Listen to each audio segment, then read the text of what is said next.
This is Performance Anxiety on the Pantheon Podcast Network, and I'm your host, Mark.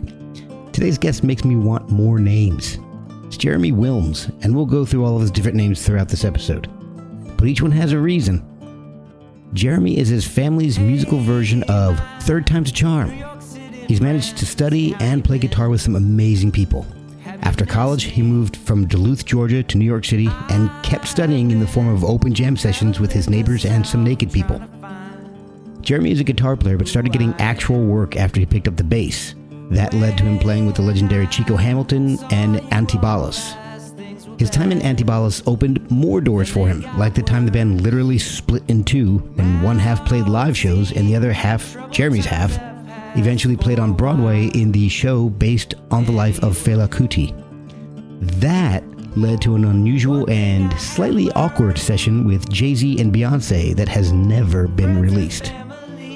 Jeremy also talks about being in a wedding band with Elvis Costello and tells the story of Ornette Coleman's leftover Burger King. These are perfect examples of his being open to new and unusual experiences, like arranging strings for Run the Jewels, studying with Michael Mossman for a master's in composition, and moving back to Georgia during COVID. That's been a big turning point in how he writes, and you can really hear it in the new album, The Fighter. Definitely check that out on Bandcamp or jeremywilms.com. Follow him on Instagram at jer_Wilms, Jere, for album and tour info. Follow us at Performance ANX on X and Instagram, and you can show us your love with coffee at ko-fi.com/performanceanxiety or buying merch at performanceanx.threadless.com. Now get into your fighting stance and check out Jeremy Wilms on Performance Anxiety on the Pantheon Podcast Network. Perfect.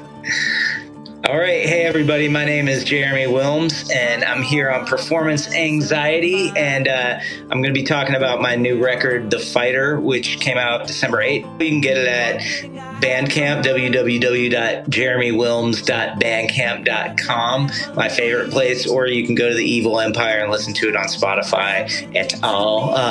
But really glad to be here, and check the record out and keep listening to this podcast because it's fantastic. Yeah, man. Do I have to do it again? Okay. I guess to start this all off, I'm recording in a whole new space. My wife created this amazing room when my daughter moved out, and we just kind of finished it. And this is the very first episode I'm recording in it. Nice. I feel lucky. Well, the thing is, I moved the equipment from one room to another. So you know what happens there. Something doesn't work like it used to. So yeah, I'm only getting you in one ear right now. All right, mono. Yeah, exactly. So I'm trying to monkey around with things. Take your time, man. I'm not on a tight time, but hold on a second. I just lost it completely. There we go. The stupid headphone amp is just being finicky now. So yeah, I understand. Oh well, man. We'll make it work. Trust me, man. I was gonna say I just spent my first week recording audio for video, basically doing boom mic and lavalier mics and all that stuff. And man, anything that can go wrong will. That is a not fun. It's a not fun scenario. What's funny is I recorded a little voiceover thing. I'm part of a podcast network, and I recorded a little voiceover piece, and that worked fine. Right. So I'm like, okay, great. So I figured I'll just hook it up and get started with Jeremy just like normal. And that's when it's something important. It's when it's actually your thing. Yeah. The voiceover is no big deal. This is. I'm aware of technology. All right. Well, let's see. So I get this is kind of throw me for a loop here. So the way I try to do this is not necessarily chronologically, but I do like to find out how you got into music initially, and kind of go from there, because you wouldn't be where you are now without getting into it in the first place. So, and the deeper I dug into your career, the more questions I had. So nice. So, you're from the Atlanta area originally? Well, I mean, sort of originally. I went to high school here. My dad got a job here in the 80s, and I moved. I was born in Miami, actually, weirdly enough. Wow. Basically first generation immigrant parents, but I moved up here And then I lived sort of in the northeast suburbs. It's like Gwinnett County is what it is. Okay. When it was in the 80s, when it was like literally like dirt. We lived on a dirt road. It was like farmland turning into suburbs. My dad commuted, 20 minutes down to get down to downtown Atlanta, which was like a lot then. Now that same drive's like an hour and a half. But I grew up there. I went to high school. Then I went to North Carolina for a year, and then wound up going to Georgia State for my undergraduate degree. Oh, go Panthers. Yeah, it was great, man. I loved it. It was I did have one semester at UGA, and it didn't jibe with me because like I was going up there thinking like, I'm going to be with like I'm going to meet REM. It's going to be awesome. And it was just like frat guys puking, on my doorstep every night. And it was way too much football for me, or at least my experience as being a student there. I was just like, get me out of here, man. So yeah, I went to Georgia State. And by that time I kind of got into music when I moved to Georgia. I moved here. I was actually like 12 when we moved here. And, I was kind of always like a small, kind of smaller kid, not really into the sports thing, moved from, the Miami area to like, sort of Duluth, Georgia in the 80s, which was like, guys would get on the school bus in their full like hunting fatigues on Friday, and they literally, this guy, I remember talking to this kid literally when I first moved up here. I became friends with him, but his name was Buck Bush. And on Friday, he was in full fatigues. And I thought, I was like, oh, are you in like, ROTC or something? And he was like, no, I go hunting with my family. And I was like, oh, you go hunting on the weekends? He's like, yeah. I was like, what do you hunt? And he's like, bear. I'm like, really? You hunt bear? And he's like, yeah, with bow and arrow. Oh, his family would go hunting. He and his dad and his brothers would go hunting black bear in the Georgia mountains with bows and arrow. I was just like, where am I? I know exactly what you're talking about because I lived in Alabama for 10 years. It's where I met my wife and we started our family down there before moving up to Virginia. And they had the same thing like with the wild hogs. And, they have spear season for that shit. I know. Like you can go bow and hunting, but you can also do that shit with a spear for some it's insane. Who the hell does that? For some man getting in touch with the primal root. I mean, we're going to probably wind up all going back that way anyway at some point. But, I think about that a lot myself. Like, it's not. So I was like, I was sort of not fitting in when I had long hair and an earring by the time I was like 14 and not fitting in. And so, but my dad was, I come from kind of a line of sort of frustrated musicians for one reason or another. My grandfather on my dad's side was sort of wanted to be an opera singer, was training, but he was in Germany and the war kind of messed his whole thing up. I mean, the music part of it was the smallest thing that got messed up, but that kind of derailed his thing. And then, my dad grew up in Jersey and, was just kind of an amateur,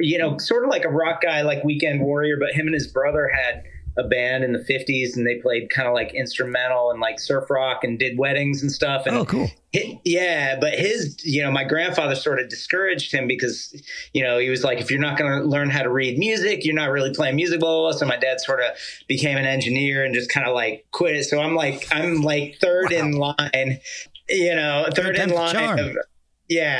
Hopefully we'll see. It's still a work in progress.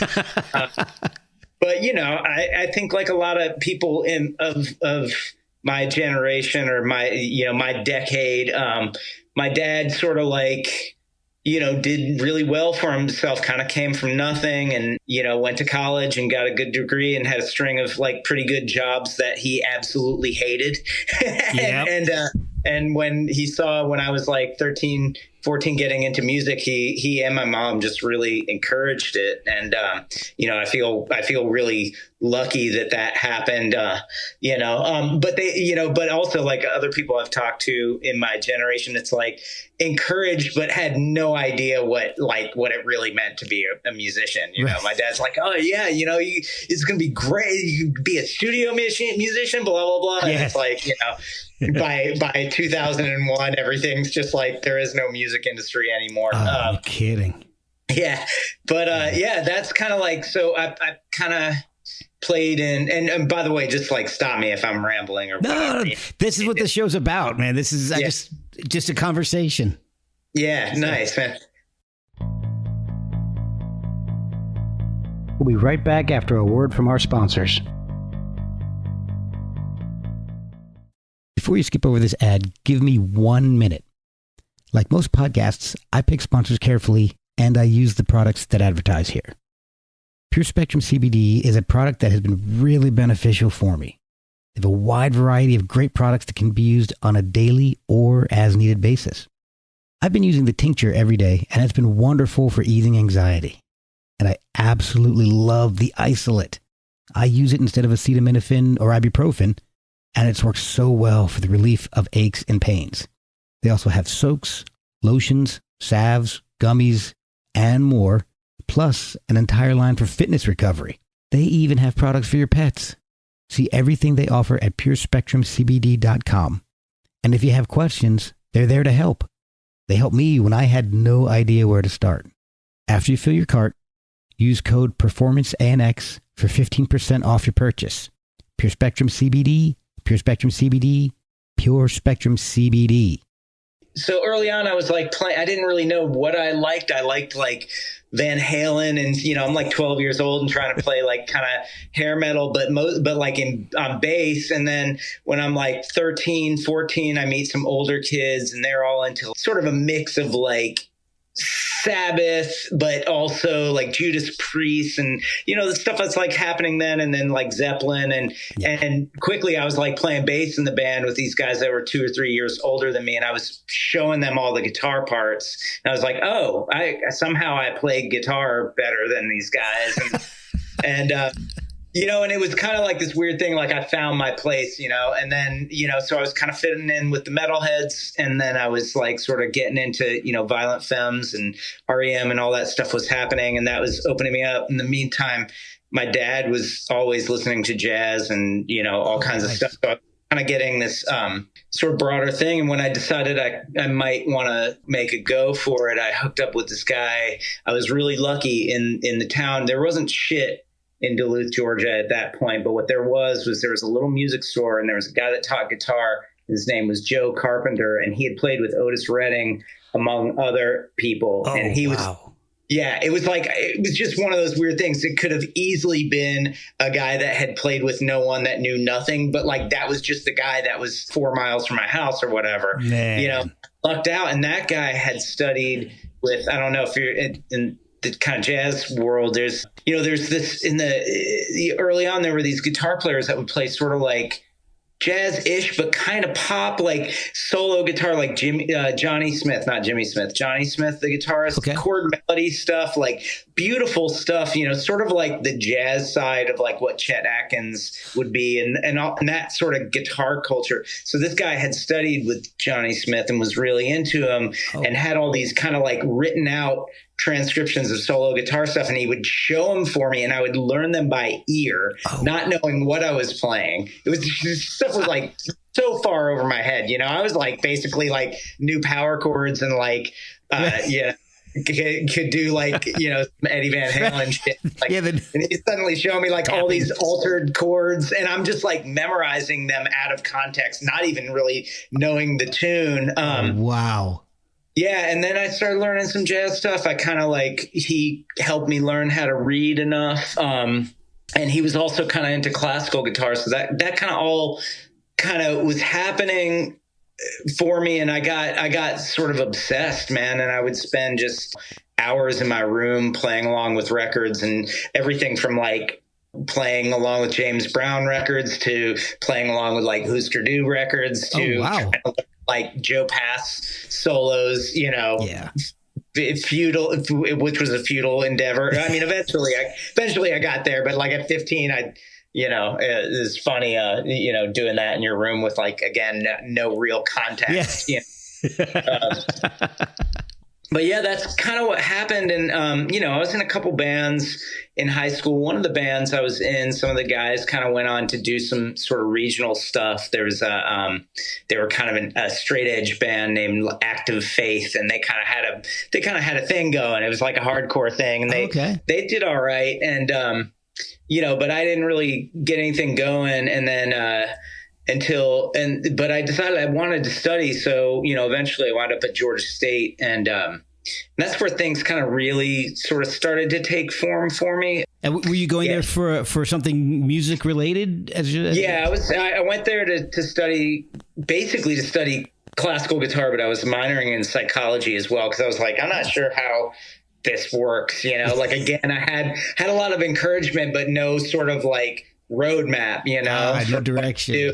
And I kind of like did it both, but wound up just kind of diving into classical guitar with this guy John Sutherland, who has passed away, but he was sort of like a regional guitar guru. He had taken like master classes with Segovia, and he was like connected to like he was like in there, he knew like Christopher Parkening, and he would bring these people to Atlanta, and so he was teaching at Georgia State, and he didn't play at that point, but he was a really good teacher, formative for a lot of like guitar players down here of my generation, like know who John Sutherland was. He was this, kind of guy, like guru guy in a way. Very, very, very sounds like Zen. it.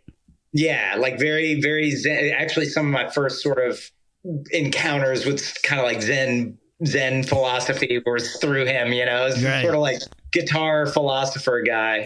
So that kind of happened, and they had a burgeoning little jazz program, and I would there were a couple of musicians there. Weren't a lot. Most people were like heading to New York, but I just wasn't ready for that. Like, not musically. Musically, I probably could have hung to some extent, but just more like, I was kind of an introvert. It just seemed like too much. I had gone up there a few times, and so I kind of hung. And then there were a few people that were really formative that just happened to be in that program at the same time. They had a graduate program. So there was a guy who at the time, his name was Woody Williams. He's changed his name to Kina Boto, and he doesn't really play music anymore, but anyone from Atlanta that is a musician that hears the name Kina Boto knows what I'm talking about. And, okay. Yeah, he was drummer, but then he went somewhere in South America and learned how to build his own drums, and just kind of had his whole like sort of like, I don't want to like pinpoint him too much, but sort of like the Atlanta Milford Graves or something, Wow. A younger guy, and just like really happening. And that guy, I played with him a lot, and he and a bass player named Mamaniji Azania, these two guys kind of like formed me in a lot of ways, but they were both also doing their own thing. And and then in the program, Georgia State at that time, they kind of had money for the jazz program. So they would bring people down from New York for like 2-3 weeks at a time. So I got, and since it was a small student body, you'd get like 2 weeks of one-on-one with like Joe Lovano or like Kenny Werner, all these people. And that was really great too. And what happened to me was when I was finishing up, Kenny Werner was down there. I was studying with him, and he was just basically like, "Hey, man, you should move to New York, and come study with me." Oh, and wow! I was like, really? Yeah, I was like, really? And he's like, "Yeah, come and do it." And so I did it, and that promptly ended my jazz career pretty much. I was just like, he's awesome, man. It was great, but it was like, one of the very first lessons, I'll never forget this, and I tell this to people all the time. He's like, "Yeah, man, okay, you can play great, but like the world doesn't need any more jazz guitar players. Like, what are you? Who are you? What do you do?" And got done with a lesson. I was like, "Wow, man, that was amazing. I just paid that guy $150 to tell me, like, I don't know who I am." Stop doing what you're doing and think about who you are.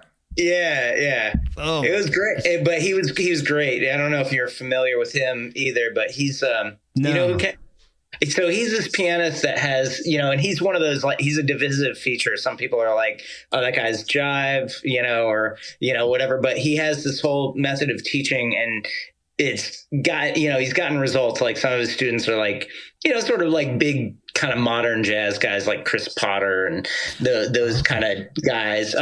But he's like, he has this thing called effortless mastery is his thing. And so it's about basically mastering your instrument, or your kind of mastering yourself. It's like a very holistic thing. It's a little new agey, in a way. And that's why I say it's like kind of divisive. Some younger musicians a lot of times are just like, oh, that guy, whatever, he's jive. But it was really great, man. I mean, the biggest thing for me was like, oh, I don't have to like be a jazz guitarist. I don't have to be like pursuing this one thing. I can be learning about who I am this whole time, instead of just like going down this like real specific rabbit hole that's sort of like a music athletic kind of vibe. So you're learning from people who are basically telling you to find your own sound, and you've got a lot of sounds. Yeah, you do so much, and I'm so curious to find out. Okay, so first of all, you also have a master's in composition. Yeah. Did you go right into that and then New York, or did you do that afterwards? No. I went to New York, studied with Kenny for about a year, off and on. And then I did the thing that every aspiring jazz guitarist should do. And that is that I learned how to play bass really well. And then I started working. And I mean, it's not exactly like that, but basically I moved to Williamsburg, Brooklyn in 96. And that's kind of like when you could still, my rent was like $325 a month. I shared a huge apartment with the drummer. We had like all night jam sessions at our apartment. And it was like a time and a place. So I was in this neighborhood where there was like a big sort of like, not just free jazz, but kind of free jazz and kind of like experimental kind of, I guess what they're calling like what might be called like intellectual jazz or whatever, stuff that's like shifting meters and taking influences from different places and all that stuff. So there was a scene of that, but there was also like, the seeds of like the yeah-yeah-yeahs and TV on the radio and people in all these bands, and Antibalas, which is an Afrobeat band from New York, that was very important kind of in my career. But the thing that's weird about this, and that's hard to explain to people, because it like these like first 2 or 3 years sort of defined so much of what the work I got and did was, because I was in a scene and I was hanging, and there were multiple apartments like mine within walking distance. So there's always some kind of party or something going on. And then there were also these people that had like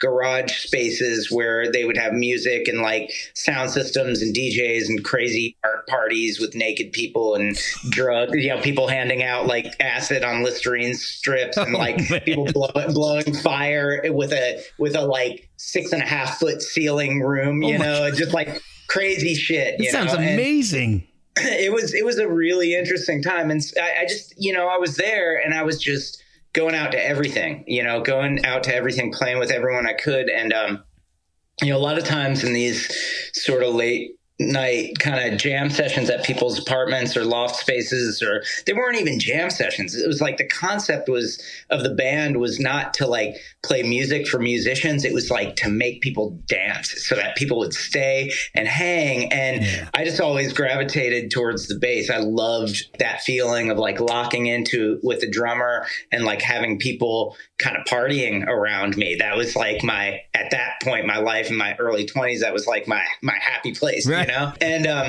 it does definitely in my experience. It was like, as soon as I was opened up to kind of playing bass, that's when I started working. And, I like that. I started playing bass, then started working. I started really working. I mean, I had a gig when I got to New York with like a Canadian artist where I was playing kind of rockabilly guitar stuff and touring, but it wasn't, I wasn't really playing guitar. I was kind of like stylist, Yeah. Like filling a spot.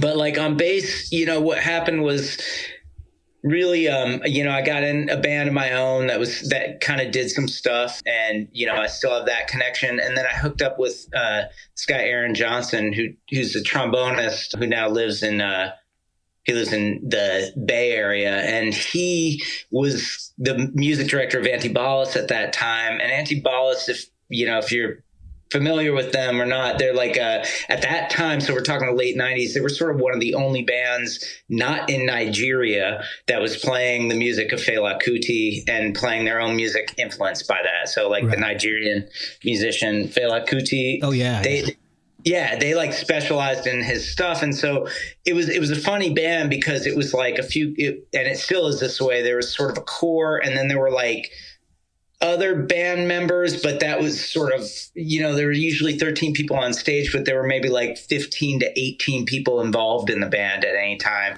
So I kind of wound up being this like auxiliary guy in that band because I could play the bass parts and some of the guitar parts. And then, I'm skipping a lot of stuff, but that kind of what happened in my career is that happened. And then just weirdly and sort of coincidentally, there was this guy who was trying to make a play about Fela Kuti's life, like basically like a bio play. And they called Fela's old manager, who was in London. They were like, hey, we're in New York. We need a band that knows this music. And he was like, you should call Antibalas. So they kind of split Antibalas into like a touring band and a band that kind of stayed in New York to work on this play. And I got that. I got in that side of it, which opened like so many doors. Like that was one of the very quickly, like Questlove came on and was producer of the show. Later, Jay-Z and Beyonce were on there, and like being in that show sort of led to me both playing with the Roots, on their kind of jam session nights, and also doing like a recording session with Beyonce, which never got released because of contractual issues. So when that happened, that you were playing with Chico Hamilton, though, right? That was at that time. So Chico was right before that. Yeah, I left that out. And Chico was like, Chico was a crazy thing because I was playing mostly bass, and I was playing guitar with this drummer named Jeremy Carlstead, another Jeremy, and he made a recording of us, and Chico heard me and was like, oh, that guy sounds like Gabor. He thought I sounded like Gabor Szabo, which is like, oh, I love Gabor. Oh my God, man. And like, when someone says that about you, you're just like, I'm not worthy of that. I'm not like that's some other level shit. I worked with Chico for a year. He was about 78 at that time, in his like upper 70s. Yeah. And he was still gigging once a month. We had a gig once a month, and it might be at a, it was like usually at a sort of smaller venue, or like something like daytime, because he was getting up there. But man, taught me so much. I mean, he taught me basically how to comp. I had been playing guitar for like, however many years at that point, probably like, 15 or more years, and I didn't know how to comp. And the first time I went to his place, he was like, we're playing this tune. He's like, all right, whole notes. And I'm like, what? And he's like, just play the chord, whole notes on the downbeat, every bar. And I was like, every bar? He's like, every bar. Do that for the first. So I did that, and stops me after the first chorus. Okay, next chorus, Charleston. No, he didn't say that. He said this. He said, I want you to play this. And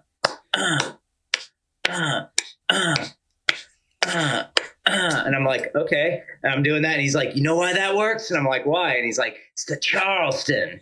And I was just like, yeah, it's just like shit that like, this is coming from the real, and I was just like, oh my God, why did no one ever teach me? I mean, it's like the most basic shit ever, and here I am trying to play like, dyad voicings that are all tight and like, going over the bar lines and blah, blah, blah, blah. And he's just like whole notes on the downbeat, wow. Yeah. And it just changed everything in the way it was, it was kind of like, we rehearsed every week, and we played once a month, sometimes twice a week we'd rehearse. And it was like, it was like a master class, and there'd always be students coming in. So he had a core band, but then there'd be other people, and he would just take a simple melody and orchestrate it. It was all about arranging and orchestration with however many instruments you had, which it was it was like otherworldly, man. And I had to, and I had this huge choice when the Fela thing happened, because Fela thing. So I was doing the off-Broadway Fela thing when I was playing with Chico, and then the Fela thing went to Broadway, which was like totally surreal. None of us had any idea that that's what was going to, none of us were Broadway musicians. Right, yeah. Like, we'll be right back after a word from our sponsors. we're like Afro funk heads, It's like, and just like suddenly we're like, what? We're gonna be at the Eugene O'Neill Theater every 6 days a week. Oh my God! So we're all just kind of tripping, but at the same time, I was getting to I had never had a steady gig that could actually like make me some bread, and I was getting to I was like, oh, I should do this. So I sat down with Chico, and I was like, man, I have this opportunity. And he was like, all right. He's like, okay, I think I know another guy, but, I understand, but, are you sure? And I was like, man, I think so. And he's like, you go make the money, man. Yeah. Basically, he's like, go make the money. You should do that. It was hard, and I go back and forth. He lived about another 8 years after that or so. Maybe not even. He lived until he was 88, so I was probably playing with him when he was 80 already. Okay. But it was. I kept in touch with him, and I went to his place. I even like rehearsed with him when I had a chance. But it was that was like a really hard decision, man. I can imagine. Oh my God. Yeah. Speaking of going to places and jamming, you ended up actually jamming with Ornette Coleman. How did that happen? So this is all in the same thing. So okay. Ornette, it's sort of connected to the Fela thing and sort of not. There was a guy in the Fela band that had like a visual artist friend who was friends with Ornette. And if you know anything about Ornette, like Ornette was the kind of guy, like you might be walking down, 7th Avenue or something, or like Fifth, or like, go into a bookstore, and Ornette might be there. And you might start talking to him, and then the two of you, like he was constantly like just inviting people to his loft, like strangers. He's like kind of like dangerous, old school, weird New York shit. If it could happen. And so this guy this trumpet player had a friend who was going and just hanging at Ornette's place like regularly, and so the trumpet player eventually got invited. He started doing that, and he built this rapport with Ornette, and then he brought me and another bass player with him one day, and I hung out with Ornette several times, but this one time, which was the first time I went to his loft, I had this experience. The first thing that was crazy was he had one of those places where you go up an elevator.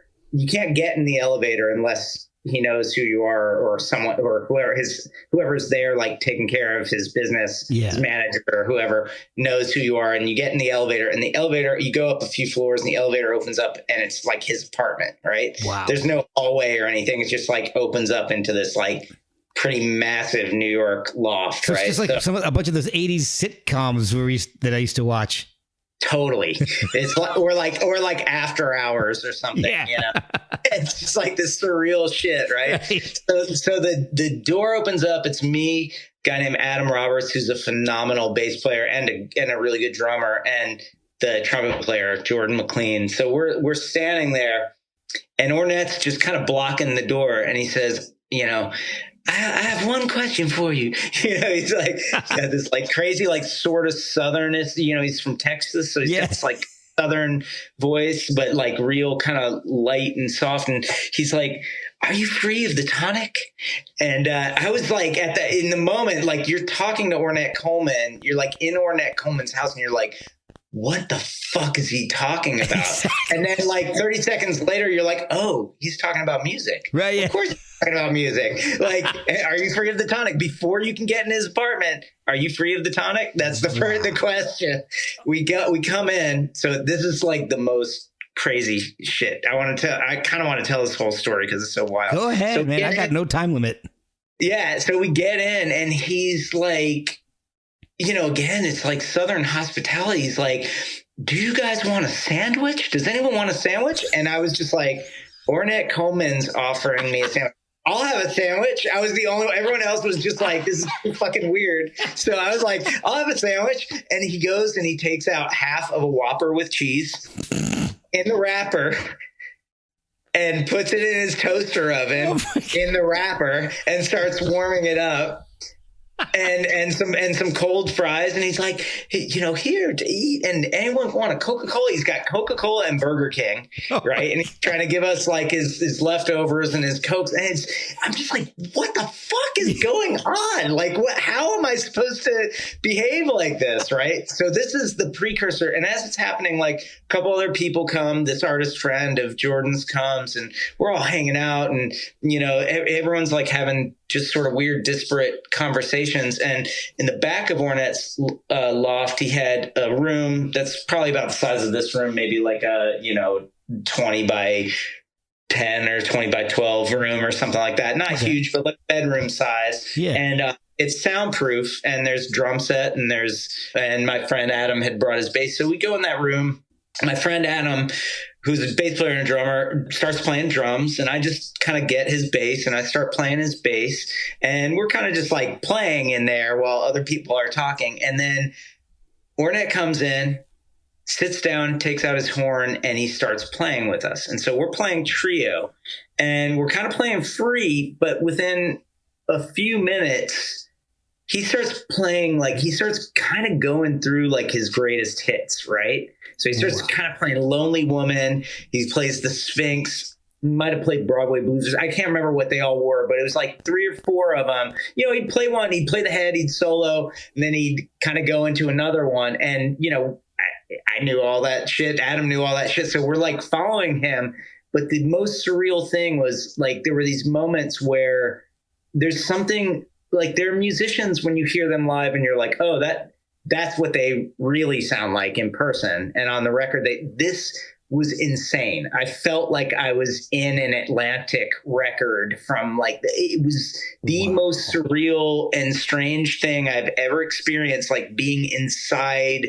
I felt like I was inside an Ornette Coleman record, and we played for 20 or 30 minutes. Other people kind of came in and it started getting a little chaotic, like other kind of instruments, and kind of lost its sort of focus, but he kept playing. He hung out. We played for probably with a bunch of people kind of in and out, maybe an hour. And then, people would trickle out and it would stop, and no one talked about music at all. Like there was not a word about playing or any of that stuff. And it's funny. It's like, I've had these experiences like, I wasn't in Ornette's band. Like I didn't play any gigs with Ornette, but I had this experience that's like really kind of surreal and kind of rarefied, Well, it's amazing because you may not have been in his band, but how many people can say you kind of improv'd with him? Yeah, I got to jam with Ornette. I mean, that's amazing. Yeah, man. It was like that and the Chico thing. I don't know. I mean, there are a few, obviously there are other things that have happened to me where I've been like, oh shit, I can't believe this is happening. But that was something else. Actually, I wanted one other in that line. The other thing that was sort of like that is I played a wedding, and Elvis Costello sang "This Guy's in Love with You" for the bride and groom. And, I was in the backing band. I was kind of in the house band. We backed him up. I had a rehearsal with him and all that stuff. And that was also another one of those things where you're just like, oh my God, this person, like, he's just talking to me and he sounds like Elvis Costello. Of course, it's fucking Elvis Costello, but like, it's like this thing where it's like a thing you've heard your whole life that you sort of almost don't believe is real. It's like mythical. Yeah. And suddenly it's there in your face, Yeah, I know exactly what you mean. Because it's like you listen to their records for so long, you don't think of them as a person, really. Right. Right. I'll tell you just a real quick story because I can relate a little bit. I had John Anderson from Yes on the podcast, and it was so weird because we were just talking. First of all, it was, to me, it's just bizarre to have John Anderson from Yes on my podcast. But then we're talking, and I don't even know how we got onto this subject, but we got onto the subject of the Tuvan throat singing. Oh, yeah. And he started doing it. Of course he did. John Anderson, his voice, like, this falsetto, and then all he's like a higher than he's like a a triple soprano or something. Yeah, exactly. It's like, but it was like listening to Tuvan throat singing on helium. It was so weird, but it was amazing. I'm just like, I am so glad I'm recording this right now because I gotta find that episode. Oh yeah, yeah, man. And all of this stuff is kind of like this weird. I mean.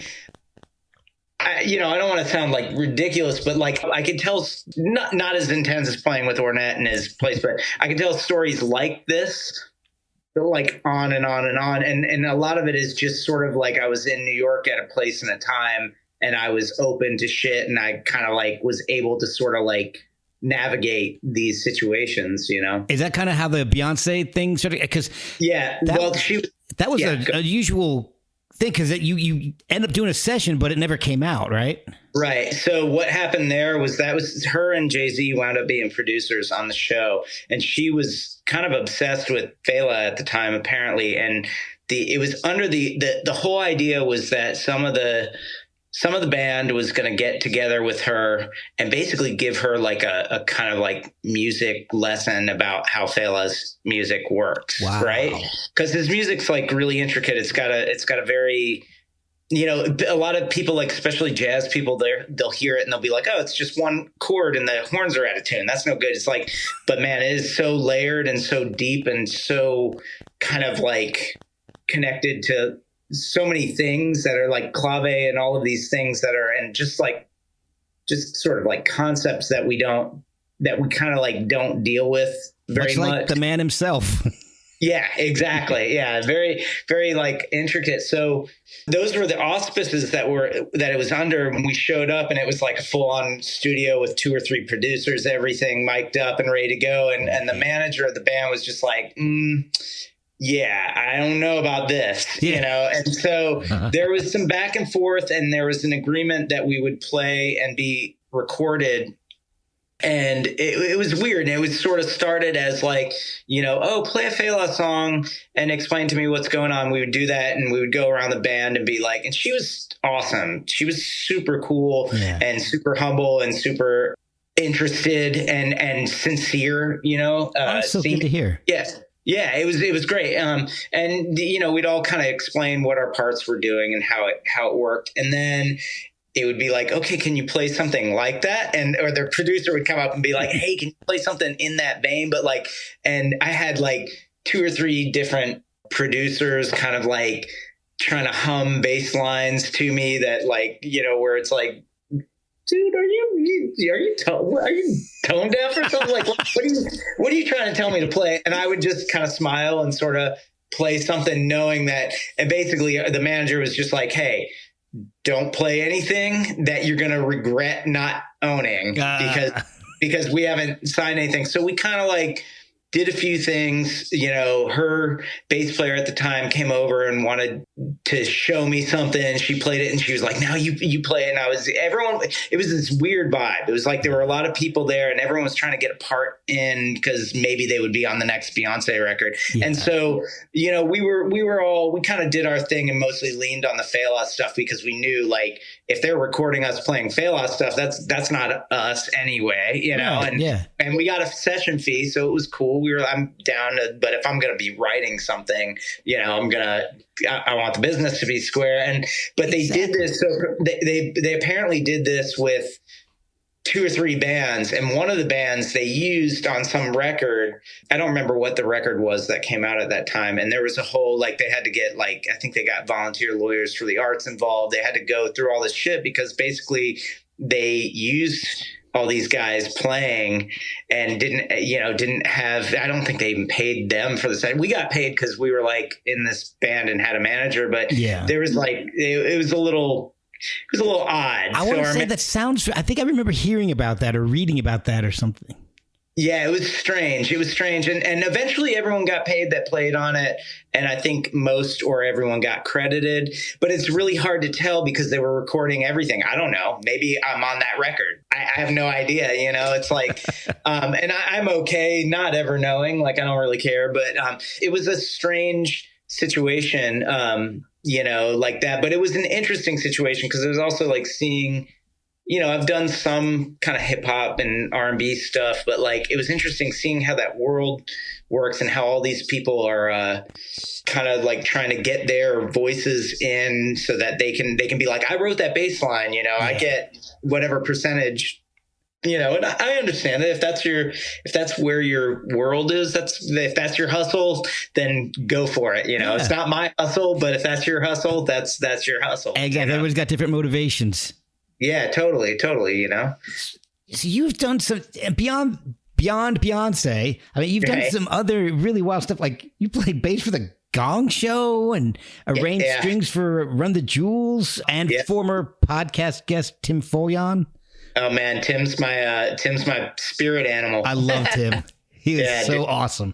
No, he's kind of, I mean, I don't want to like lay it into these terms, but he's basically kind of like been a mentor for me. I met him like 2 weeks after I moved to New York. Oh, wow. We've been friends the entire time and super close. And actually the record that I'm putting out, we have this kind of like label together, quote unquote label, you know, we basically put each other's stuff out and like a few other people's stuff on Bandcamp. That's awesome. I know. But Tim's the best. Yeah. So you were asking me earlier about the Masters thing. So what happened to me is after Fela, I got injured on the tour of Fela. I actually, I was playing keyboards and bass on the Broadway thing and on tour. And on tour, I fell and kind of shattered a finger and, left, and I was out for like, you know, that was the end. That was kind of like, there was still some touring going on, but I sort of left at that point. And I wound up, you know, I was married already and we had a kid and basically things kind of changed for me at that point.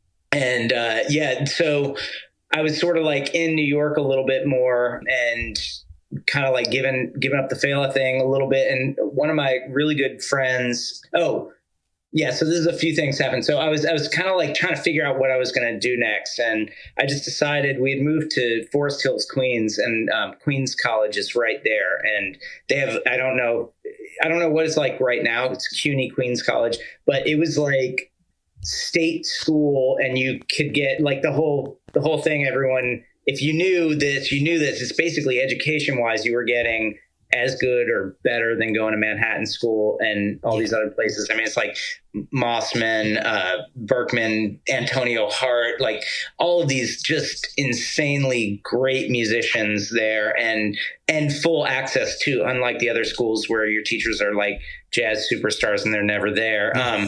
And so I was like, I should just go there. It's 2 miles from my house. I should just go there and get a master's. I kind of talked to them and they were like, yeah, it's a little too late to get into like the performance thing, but if you want to do composition, you can do that. And so I did it, and it was great, man. And I basically studied one-on-one with Michael Mossman. So if people know who he is, wow. He was a jazz trumpet player for a while, but he's really mostly known as an arranger. Tons of incredible big band stuff, Joe Henderson Big Band, but also orchestral stuff, like a really great orchestral writer. He's written stuff like concertos and stuff for Paquito de Rivera and all this sort of classical, like crossover classical stuff. Like the guy is like, the amount of information this guy has in his brain is insane. It's nuts, like everything about orchestration. So I went heavily into that. And I was kind of doing that when Tim was making this record, and I really wanted to like do a lot of strings on it. It's like some stuff that I'm super duper proud of, man. I just love the way it came out. And then the Run the Jewels stuff, and I did some other stuff that was like a little less on the radar, but then the Run the Jewels stuff was, kind of ties into the Gong Show, goes back to like that early days. I had a band called Chin Chin in the late 90s, early 2000s with these two brothers. One of the brothers moved to LA. Yeah, I was going to ask you about Chin Chin, but it's funny because I've run into this before. I do a lot of my research on Discogs. It's not always accurate. It's usually fairly good. But Right. I had Ken Andrews on from Failure, and I asked him about something he did, and he's like, what the hell are you talking about? And I'm like, well, it says right here on Discogs he did that. He said, I never did that. I'm like, oh, Right. shit. Well, the thing about Chin Chin is there's like 5 Chin Chins, and on the internet, they're all like intertwined. Oh my gosh. But the Chin Chin that I was in was this kind of like disco-y funk band, early 2000s. It was funny. It was like it's at the time there was a lot of like, sort of retro Gang of Four kind of funk disco, but we were like, no, man, let's play like disco, like janky disco, I was listening to it. The flashing was awesome. Yeah. I mean, there's some great, so it's these 2 brothers, Wilder Zobe and Torbett Schwartz, and they were so when I started doing the Fela stuff, these are like, really they're my brothers, not by blood, but they are my brothers. Yeah. And when I started doing the Fela thing, we had a studio together for a while. We were making these records, doing all kinds of other stuff, and they started doing more hip hop production. They hooked up with LP, the rapper, half of the Run the Jewels. And so they were kind of like helping him realize his like last couple solo albums before the Run the Jewels happened. Cause he's like a great producer, but he's notorious for sort of like getting into, working himself into a corner and not being able to get stuff done. So these guys were just basically coming in and helping him like finish his vision out. I hope that's an accurate way. I hope he doesn't hear this and he's like, I'm not like that or whatever. He's an avid listener. I'm well aware. Yeah, I'm sure. Yeah. I love that dude though. He's an awesome guy. And so he also he had the label Def Jux and they put out the Chin Chin records. Okay. They may carry us on, and my time goes away from me, thinking about the way things should be, and all that I've got to hold on, it keeps me free. Oh yeah, oh no, I'm gonna go. So I was kind of friends with him. Wilder and Torbett were friends with him, and then they started doing the Run the Jewels stuff. And then, so this all ties together. Then Wilder moved to LA, and he's been friends with Mike Myers for like a very long time, just sort of like, totally like randomly, So random. like kind of through Mike's wife, basically. And so Wilder got the Gong Show gig through Mike Myers, which is how I got on that. And then Torbett both of them were still working on Run the Jewels, but when they did Run the Jewels 4, they had some samples that they wanted replayed and sort of enhanced that were like string samples. Okay. And so Jamie, he was like, how do I get like a real string orchestra? And Torbett was just like, you call Jeremy and he writes it out for you and he calls people. And that's basically what I did. I wrote the charts. I mean, I took what was there, kind of took a lot of what Jamie explained to me he wanted, I mean, he's got an incredible ear and he can play stuff. So he would sing me melodies and I would kind of write them out, or he would even explain them to me. He's like, I want a descending glissando, like just a slide down and then a run up or whatever. And I would just write it out. And then I called string players I knew through doing this, through just being around and playing with people, and got them in the studio and basically recorded it for him.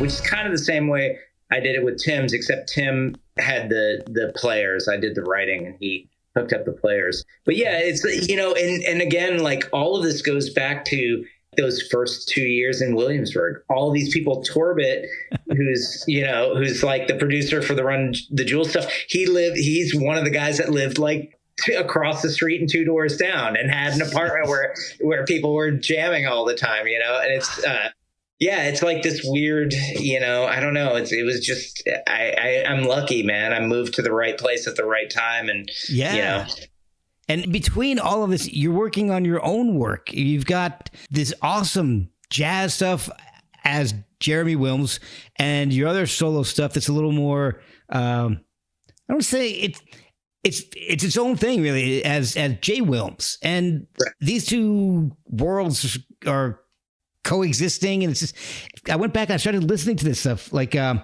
I almost forgot Nomoto, which is prog heavy metal, which is just... I have no idea where the hell that came from.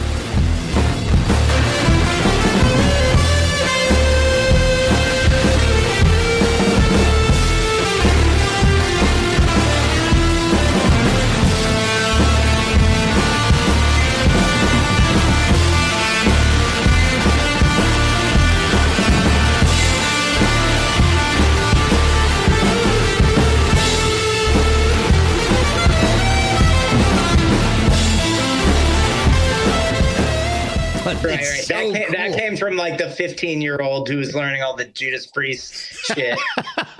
and that and the Ruins, like listening to I really got into the Ruins for a minute, like they're the Japanese band. Oh, wow. Yeah. So it was like, all those things kind of tying together. Okay, so we're going to hit on the new album in a minute here, but I've got some questions about this because the new album is a little different from the other two Jay Wilms albums and completely different from the Jeremy Williams stuff. But I've realized that anything that you write with the word seeds in it, I love.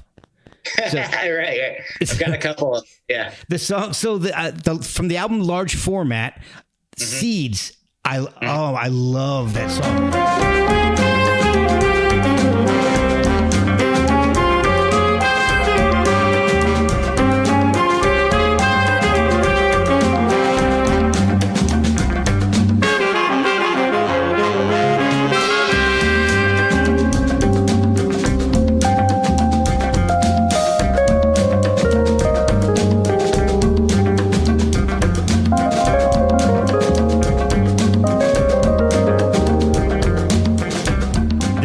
And that trumpet is amazing.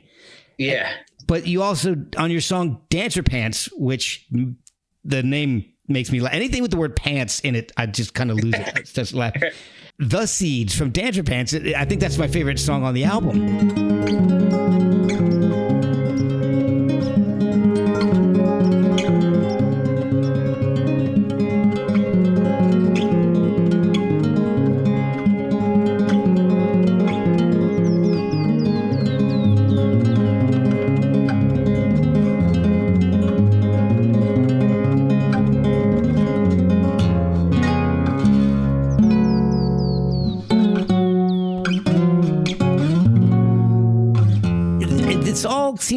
It sounds like I shouldn't say it sounds, it looks from the release dates and all, like it's all being made and released around the same time, like around the pandemic. Was it before the pandemic or? Well, the songwriter stuff. So first of all, the like splitting it up into 2 names. Now I'm like, why did I do that? I was trying to like make it easier for people to digest because it's so different. And like, I had this idea like, oh, if someone likes the song Born to Die off my new record and they go and the first thing they hear is like this kind of like horn fanfare that goes into like a complete heavy percussion thing. And there's never like a vocal, they're going to like turn it off. That was my idea. And now I'm just like, okay, I should know better by this point in my career, but I have to roll with it at this point because that's how it is. It's like, the funny thing about the digital age is everything's changeable except for the things that aren't. And, yes. But yeah, so those the 2 Jay Wilms records, those are actually kind of old. I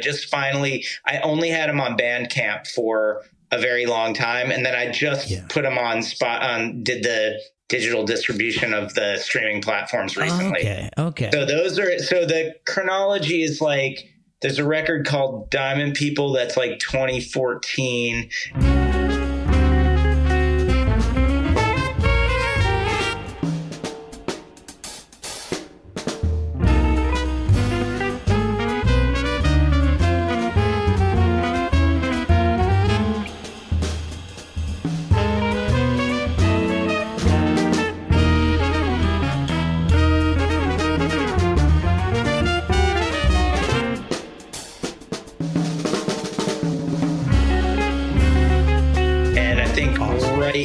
Before that is the first Jay Wilms records, which is No One Dreams Alone. I've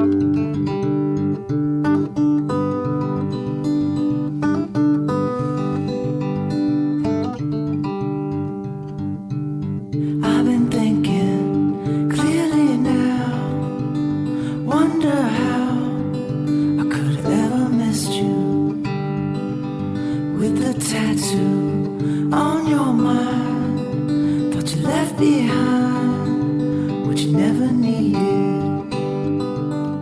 And then after that is Dancer Pants, and then it's Large Format, and then we're up to the new one. And in there somewhere, there's like 2 No Moto records that I was making like simultaneously, probably like six years ago or something like that. But yeah, I mean, the thing, yeah. And this is, as you can see, this is why I've like sort of separated it all. But then also I'm like, it actually should all be like on Bandcamp. I try to keep it all in one place. And there are a couple other records that I did that are maybe not only on Bandcamp. There's one that's a sort of 4-part suite of like kind of weird stuff. I love Is it Initiation?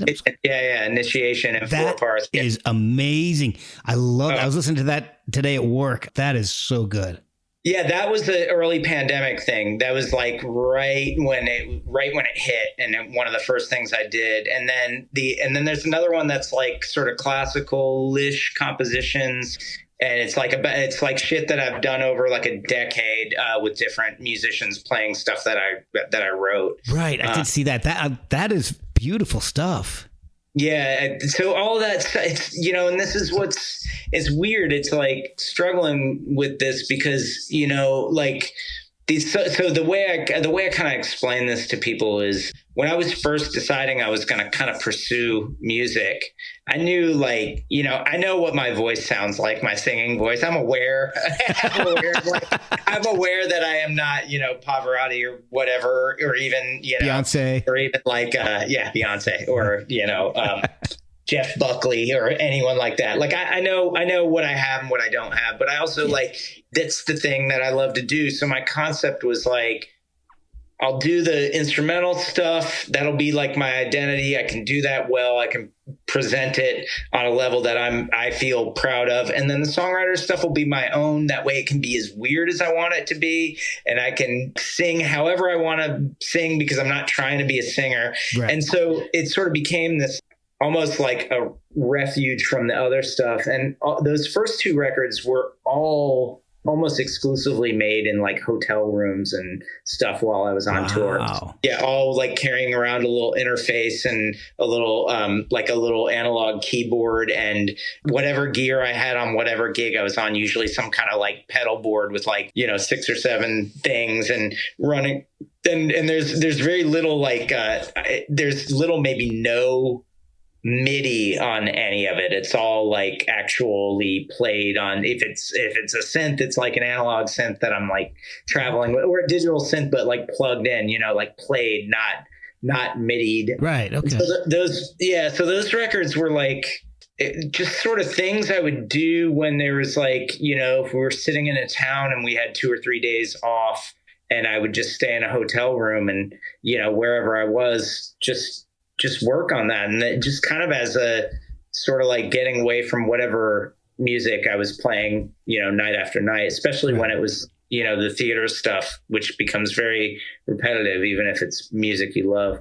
Well, yeah, because you don't have room to improvise, really. Yeah, not at all. And if you do, it's like a very brief moment, and then people get used to the way you improvise in that moment. And if you improvise differently, it's like, wait a second, there's people relying on you, you know. Yeah. So it makes sense. But yeah, it's a thing, you know.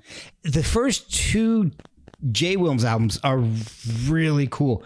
What If and MM La, I hope I'm saying that right. Yeah, MM La, yeah. Those are my two favorites off that. And I don't know if it's fair to do this, but I've listened to The Fighter first and then went back and listened to these. And so I'm comparing them to each other, and they're so different. Like Motorcycle off of Dancer Bench, they would not fit at all on The Fighter. Yeah. So I don't know, maybe you need like a third name for The Fighter. You know, maybe right. Jeremiah Wilkins. Jer Bear Wilms or you know, totally something completely like Darcy Cunningham. Yeah. Completely different. Yeah, man. But I'll take requests. Just pick names that I like. Do a name generator, and just every album is completely different. Hey, man, not a bad idea. I mean, I'm teasing a little bit, but it's true because the sound is so different. The new album, The Fighter, is there? That's a title track.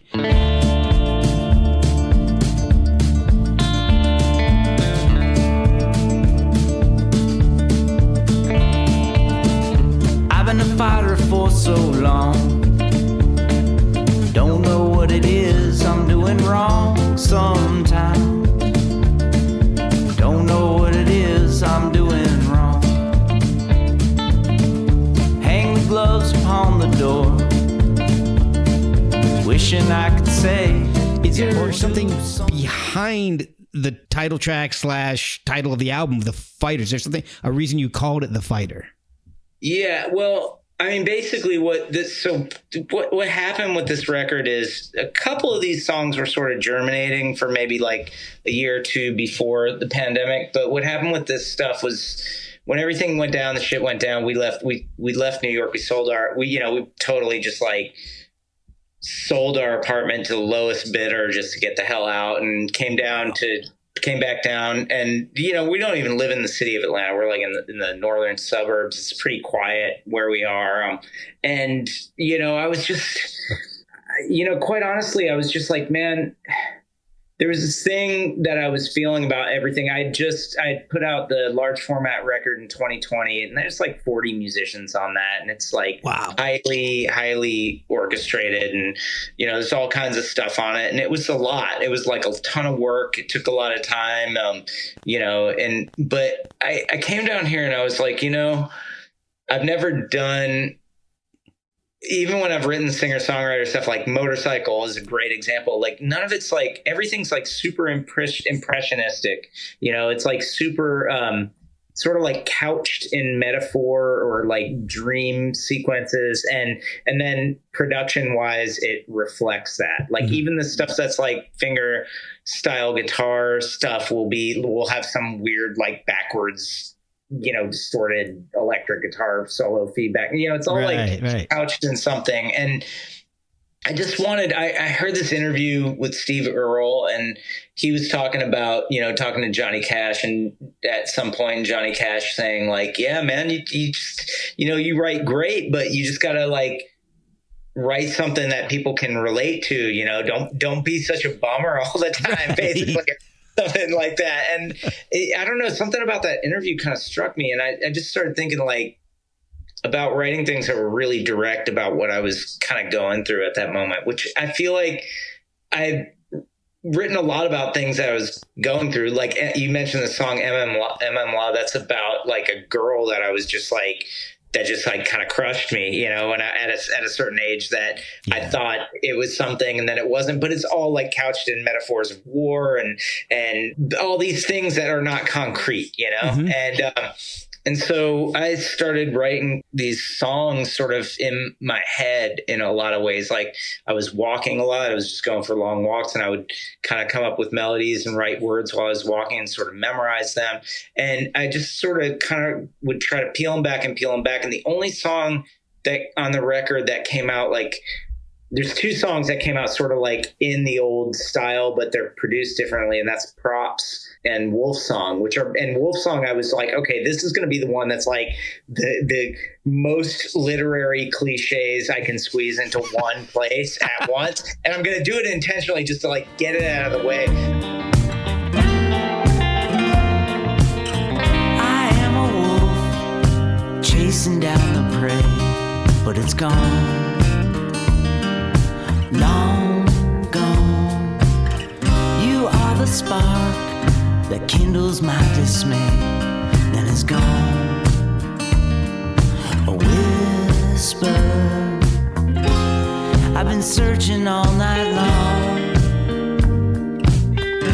But everything else is like sort of straightforward. Like even Born to Die, which is kind of like a funny, it's like sort of funny, but it's actually like just true. I'm like, what's the truest thing that I can put to words? So a lot of it, like a lot of what these songs are about are sort of like about basically getting into something, kind of losing your focus or losing your way, doing something else, and then coming back to what it was in the first place. Because if, when I was like 15 or 16, I was trying to write songs with an acoustic guitar that had really great lyrics. And I was like, I'm terrible at this, but I'm pretty damn good at playing guitar solos. So I'll do that, And I just, I'm just like at a point, I got to the point where I was like, this is what I want to do. I met Bo Bedingfield, the drummer, who, if you haven't checked out his shit, you should. He's fucking amazing guitar player, drummer, and singer and songwriter. Okay. Yeah. I met him through a mutual friend. He's up in Athens, and he like sent me a link to his record, and I was like, that's what I want the drums to sound like, and he was like, well, I recorded that at a drummer's studio. And I was like, oh, okay, makes sense. He's like, and so I went to that studio, and it was this guy Kyle Spence, who's the drummer for Kurt Vile. And Kyle is awesome. He's funny. Kyle is like one of those people. There are a few of them, but they're there. Like no social media, no like internet presence whatsoever. Like his studio, his studio is kind of digital, but it's like the computer is just like a tape machine. It's like not. I mean, he does use some plugins, but it's basically like as analog as you can get. And he just knows how to get drum sounds, man. And so that was like, I wanted everything dry and right there in your face and not a ton. There's like maybe 2 or 3 songs with like a few guitar overdubs, but there's a lot of songs that are just like one guitar, bass, and drums and vocals. Yes. Yeah. It's amazing. Like, so you mentioned the Wolf, and first of all, before I even go into the Wolf, you're so right. The songwriting in my notes, I actually said the songwriting, it sounds much more direct and maybe raw is a little bit, is the word I'm looking for. Which is why I said maybe it should be a different name, because it sounds like a different point of view or perspective in your songwriting. And I've fallen in love with this album. The Wolf, particularly, is one of my favorites. It's a highlight for me because I love that lonely sounding electric guitar in the background. That's just well, so that's the only song where there's one guitar that I'm not playing. So the kind of like surf guitar with the kind of like seasick bends and stuff. Yes. That's Bo playing guitar on that. That's amazing. Which I did a show early on just playing solo, and he sat in, and my wife heard it, and she's like, he has to play guitar on that song. I was like, well, and the title track, I love it because and you mentioned the Kurt Vile influence, because that actually to me sounds like a Kurt Vile song. Oh, that's a huge compliment. I appreciate it. I was thinking like in a weird way, sort of like Tom Paxton or something like that. That sort of like, I got a lot of that through the kind of, I'm not like a bluegrass guy, but I've been exposed to a lot of it, and that sort of thing where the bluegrass guys kind of play the Tom Paxton folk stuff, that was where but Kurt Vile is like into all that stuff too. So, and his songwriting is nothing but direct. Yeah, So- it is 100% correct. Yeah. So- It's funny because like I didn't really, I mean, I heard, a few songs of his, but I didn't really like get into him until after I started recording this with Kyle. And I was like, oh, this is who I should be listening to. Like, yeah, this is my guy right here. Yeah. Oh, I love his stuff. It's amazing. Yeah. So this album, you're saying, is basically it's a product of the pandemic. I don't know, maybe you touched on it a little bit. Was that the cause for the shift in the songwriting tone?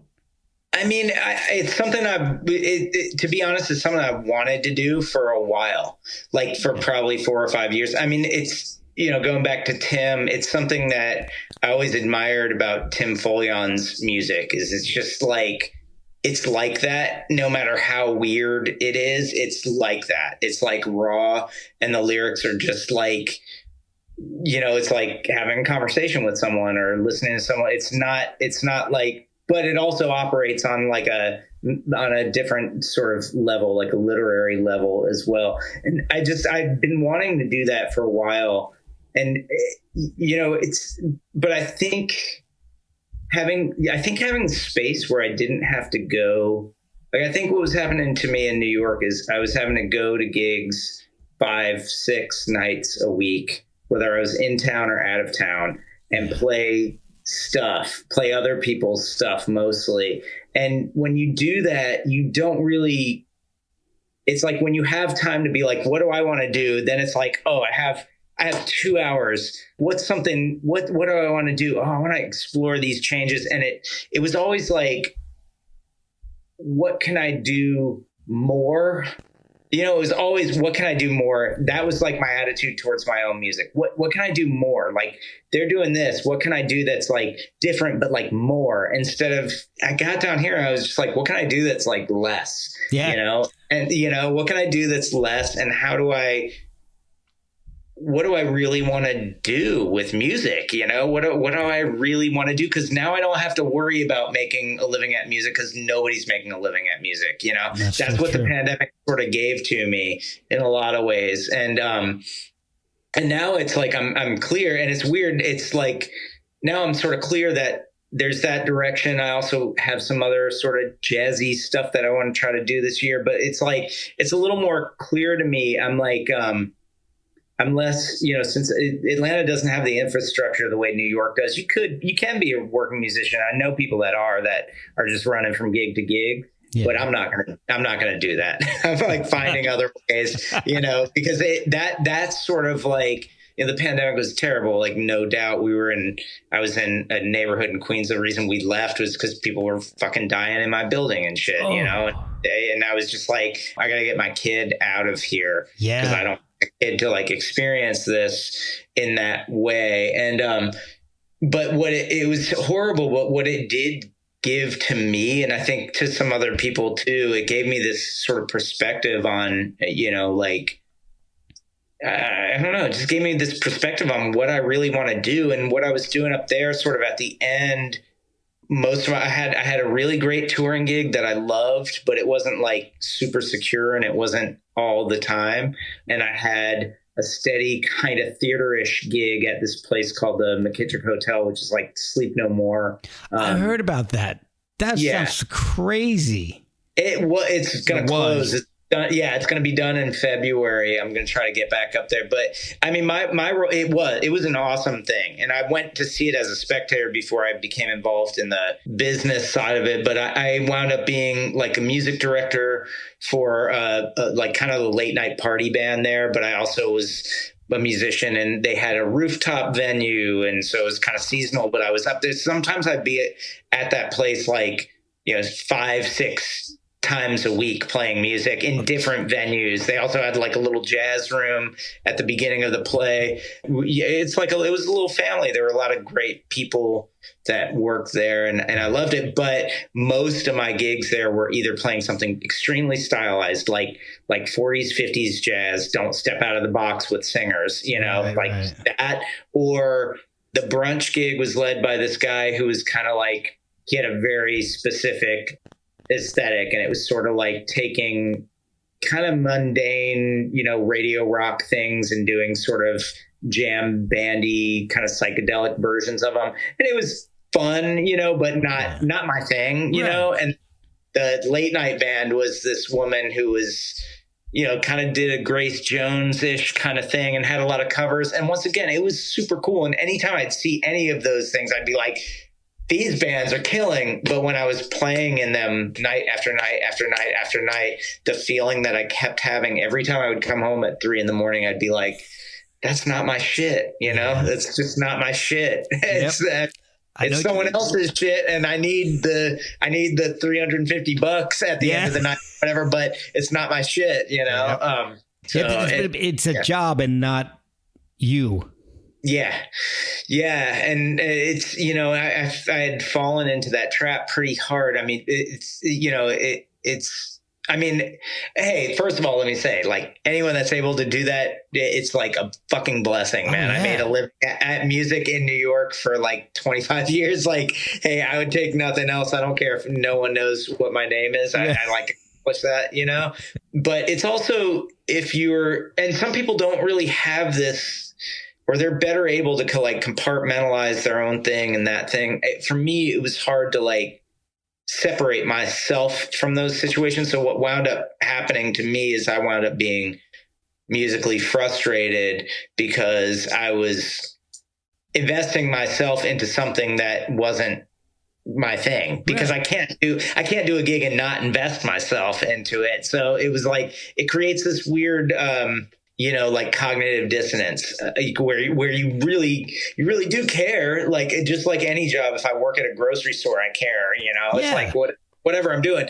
But at the same time, in the macro picture, you don't really care, It's like, it's not taking you towards what you need to. And I mean, it's weird. It's like the pandemic sort of gave me a chance to like get closer, And like I said, it's like, instead of squeezing my shit in between everyone else's shit, I actually had time to be like, this is for no reason other than for like, what do I need to do right now? And this is a record that came out, and I mean, it could have easily come out like a, completely microtonal drone record made with like electric drills and like guitar pedals, but like it didn't. This is what came out, Well, I've been enjoying it so much, and I'm glad it came out the way it did. Thanks, and I appreciate it. Are you planning on playing this anywhere out? And I know you're in the Atlanta area. Are you planning on expanding if you do play out? Yeah, I'm just about. I just came off this crazy new sort of thing. My wife is a filmmaker, and I'm kind of working with her, so I've been bogged down. But literally this week, I'm starting to send out emails. I'm kind of like not a total one-man operation, but mostly. So I'm starting to send out emails. This is my concept. I have a record release show in Atlanta a month after the record comes out, of course, on January 10th at a place called Boteco in East Atlanta Village, which is a great place run by a Brazilian musician named Rafael, they're just awesome. So we're gonna do a show there, and then on January 26th, I'm gonna do a kind of like solo, kind of more intimate sort of songwriter night with my friend Bo there's a Buddhist center down here that does sort of like, it's kind of like modeled on the living room, touring living room musician kind of vibe. So you kind of your own beer, and you can pay what you want to the musicians, and so I'm going to do that on the 26th. That's in the Midtown Atlanta area. It's the Atlanta Soto Zen Center, and then what I'm planning on is late February, early March. What the emails going out are going to be is Knoxville, Asheville, Athens, and Maryville, Tennessee, which is weird, but there's like a bookstore there that does stuff. And cool. Maybe Nashville, although is it, I'm not going to go play an open mic at Nashville. So if someone gives me a gig that's better than an open mic night, I'll do it. But really just like, 4 or 5 cities down here. And then I'll go to New York and do like a couple shows up there. So that's the big plan, but it's going to be March probably. You know, I wanted the record out, and I'm going to then work on the tour, you know, since I'm doing it myself. That's kind of the concept. I completely understand doing it, the DIY aspect of this kind of thing. I'm not a musician. I'm a very bad self-taught guitar player, but I'm more of a photographer. But I know what you mean. And the podcast is the same way. Everything, I book everything myself. I do everything myself. So yeah, I can appreciate the effort that you have to make to get this thing underway. So where is the best place for people to follow you, to pick up the album, listen to it, and check you out maybe on social media, if they can find out tour dates where they can see it? Yeah. So I have a website that is jeremywilms.com. It's pretty easy, and there's links to everything there. My favorite place to listen to the music, even if you're not gonna purchase it, is Bandcamp, because, you know, Bandcamp, and hopefully they'll keep doing it the way they're doing it. The thing I like most about them is if you do want to give me some money for it, like if you like it enough to pay for it, I have 96K 24-bit WAV files up there, so you can download super high quality audio as opposed to like a shitty MP3, you know, depending, not everyone's like a digital audio file, but I sort of feel like if you are, you can do that.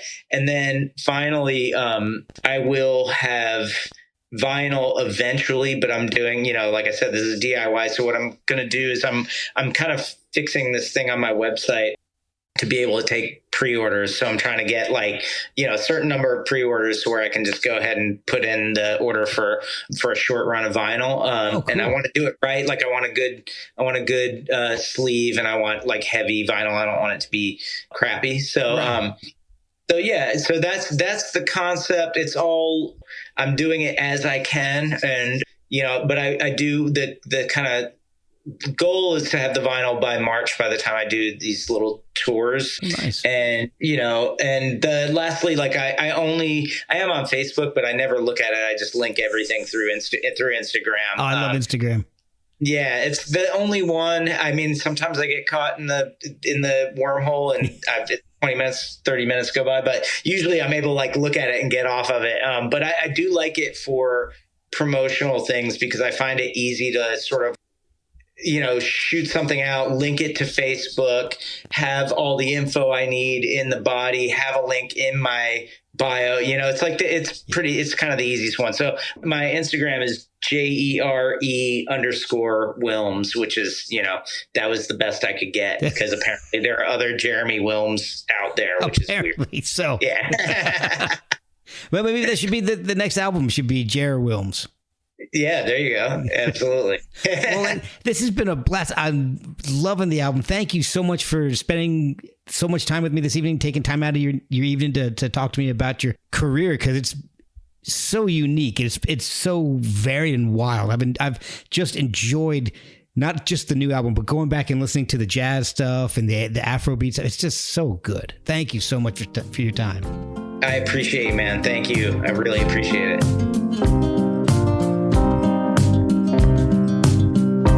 I'm gonna sit and write a song. It's gonna be epic and strong. Put all the feelings that I've felt for so long. I'll start tomorrow and write a song. I'm gonna sit and write a book. It's gonna be better than it looks. Judged by its cover, it'll often be mistook. I'll start tomorrow